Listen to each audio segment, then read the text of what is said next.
And so, in a way, it was kind of a blessing because I was able to develop a grow style that prevented using pesticides.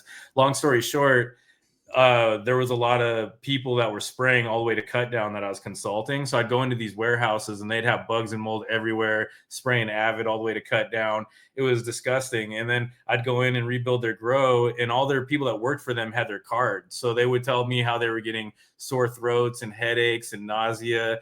And then you'd rebuild their grow and get it right, and it would all go away for literally all of them. And so that's when I started writing articles about the need for testing in cannabis, because at the time there was no testing yet.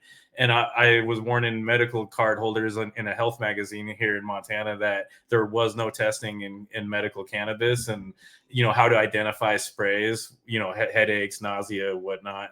But that's how I got into the whole testing argument, basically right when testing was getting started.